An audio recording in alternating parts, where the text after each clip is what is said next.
This is Churchill's Shadow by Linda Stoker, and this is chapter 1, part 2.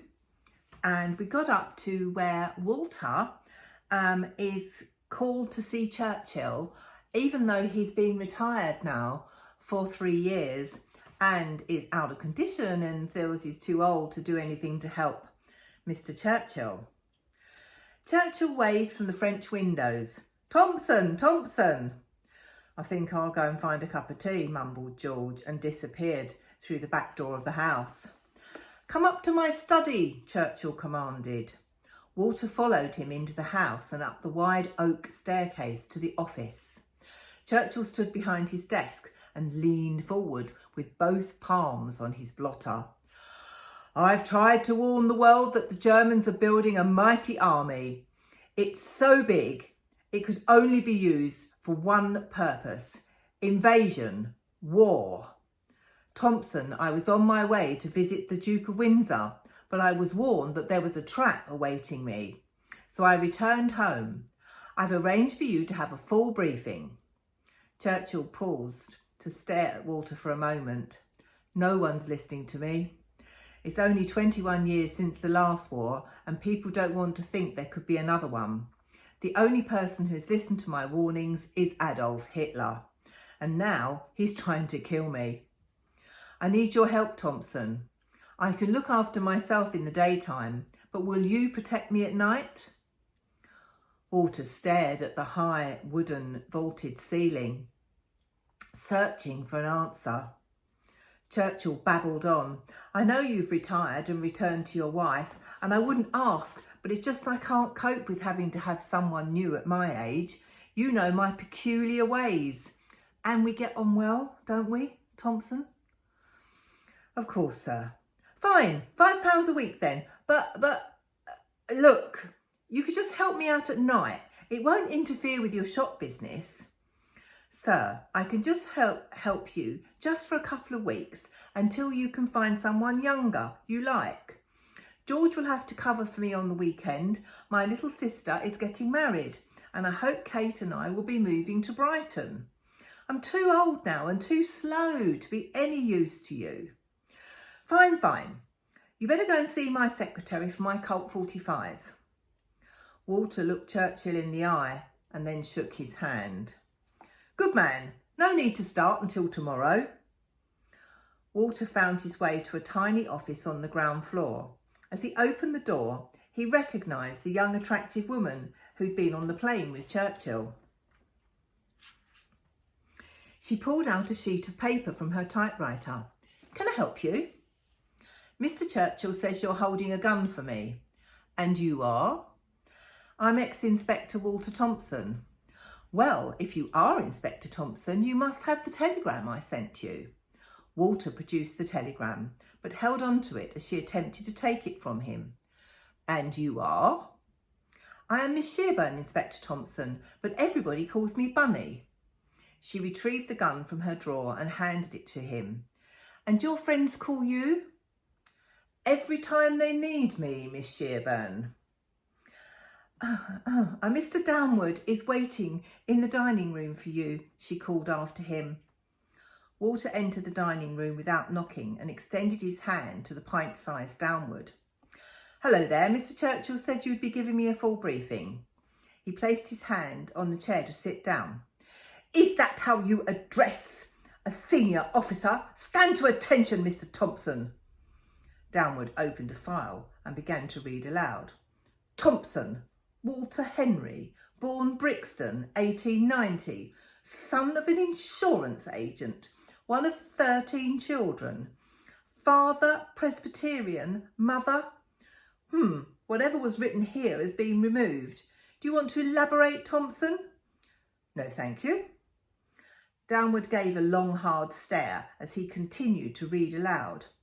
"Your formal schooling ended at age 14, when you worked as a post office messenger boy, awarded a silver watch for bravery in 1908 and joined the police force." He paused and looked up at Walter. "Bit handy with your fists, eh, Thompson?" "Saved a private police constable from some thugs, chased around some suffragettes in 1913. Somehow you managed to get yourself into special branch. How did someone of your lowly background achieve that?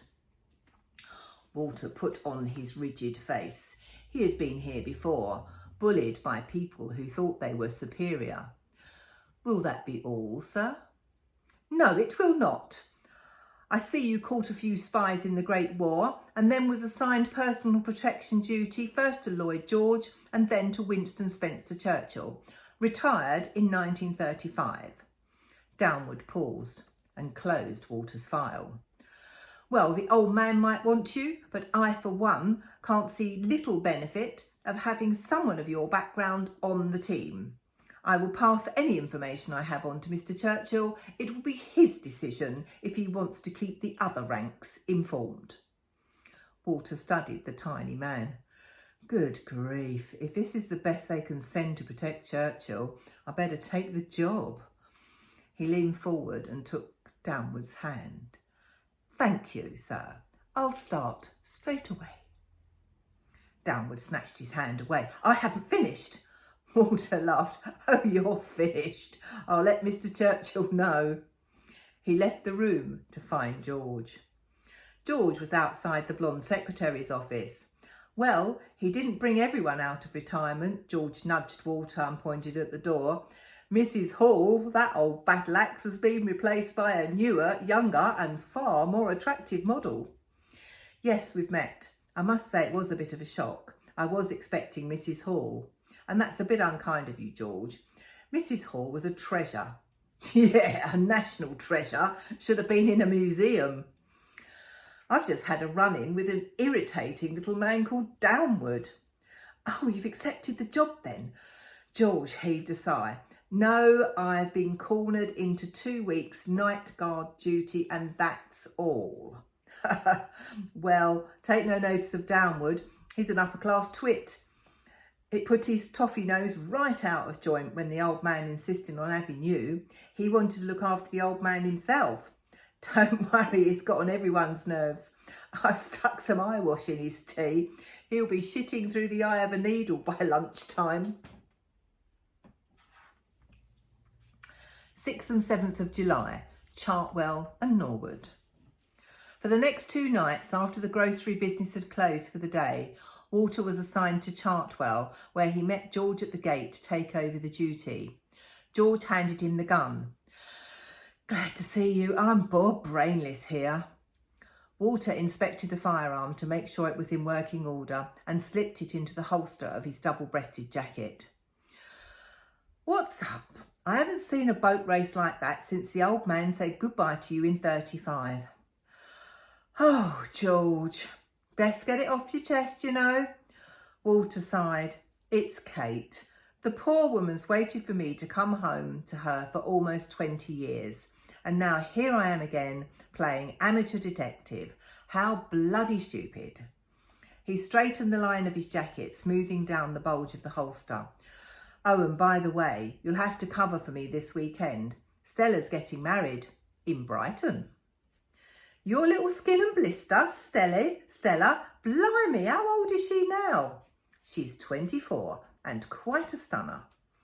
George smiled. Sure, I'll cover for you. I'd rather come to the wedding though.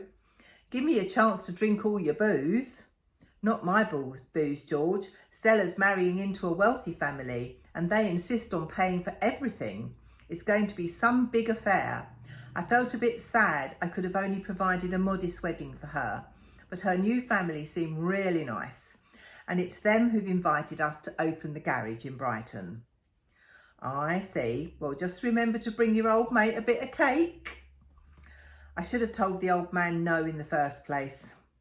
Walter patted the gun in the holster again and turned to leave. You just did your best, old chap. George's words were lost as Walter stomped off into the grounds. It was a humid August evening. Walter pulled at his tie, but his stiff white collar kept his body heat simmering inside his shirt. He gazed out over the weald of Kent, watching as the dim blueness of the landscape glistened in the twilight on the lake's surface. An aircraft buzzed over Chartwell, heading for Croydon. Walter took in the whole view. If there's a war, Chartwell will be far too conspicuous from the air. He roamed the grounds, staring up at the ponderous mansion with its tile-hung gables, pokey windows and creepers covering the walls. It could be climbed by almost anyone. An assailant would have no trouble accessing Churchill's bedroom via the shrubbery. What was worse, the hillside was overrun by purple rhododendron, providing wonderful cover for any would-be assassin with a rifle. Walter remembered the long days he had previously spent protecting the old man. He visualised the faces of the people who had tried to kill Churchill in the past. He had an exceptional photographic memory and never forgot a face when he'd seen them in person. Special Branch had accepted him because of his extraordinary ability to recognise a possible assailant. He made a study of everyone's ears, noticing how no two people shared the same pattern of indents and curves. He pictured the face and ears of Michael Collins's IRA assassin, the terrorists in Egypt, an Asian gunman in Chicago, an Italian taxi driver who had run Churchill down by mistake in New York. Walter laughed at himself when he woke from his daydream. He saw he was pointing Churchill's gun at the Weald of Kent. At 4 a.m, George came back to relieve him. Walter returned to the shop at dawn and slept until 11. Kate stopped her work and gave Walter the look as he came through the door. "So what exactly are you doing at Chartwell?" She stood at the counter mixing water, yeast and flour into dough. Walter gave her a little smile. "Well, just for the minute, I'm Churchill's unofficial armed bodyguard, patrolling around the quiet Kentish countryside, ready to pounce on any would-be Nazi murderer." His smile widened. "Or an armed hedgehog, if the need arises." "Oh, well, if it keeps him safe and prevents a war and makes you happy, dear." Kate pummeled the dough on the marble counter. "Look, Kate, I'm sorry." Kate smudged flour on her cheek as she wiped away a tear. "I know, it's just for a few more days. But you're supposed to be retired." "I'll tell Churchill I'm resigning tomorrow if that's what you want." "And then what? You feel guilty for not doing your duty? For not fulfilling your promise?"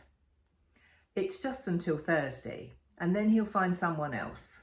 Walter pulled her close to him, and his immaculate suit was dusted in flour. "Churchill's not an important political figure anymore, but he's frightened, and I can give him a bit of comfort by being around." "I know.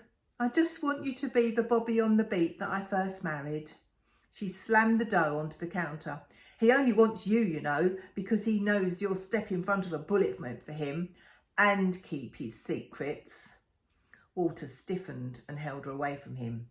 "Darling, I'm far too slow to get there in time. Besides, the Germans may have been able to try something in France, but they're hardly likely to turn up in Kent." That's the end of chapter 1. I hope you enjoyed it so far, and tomorrow I'm going to read chapter 2.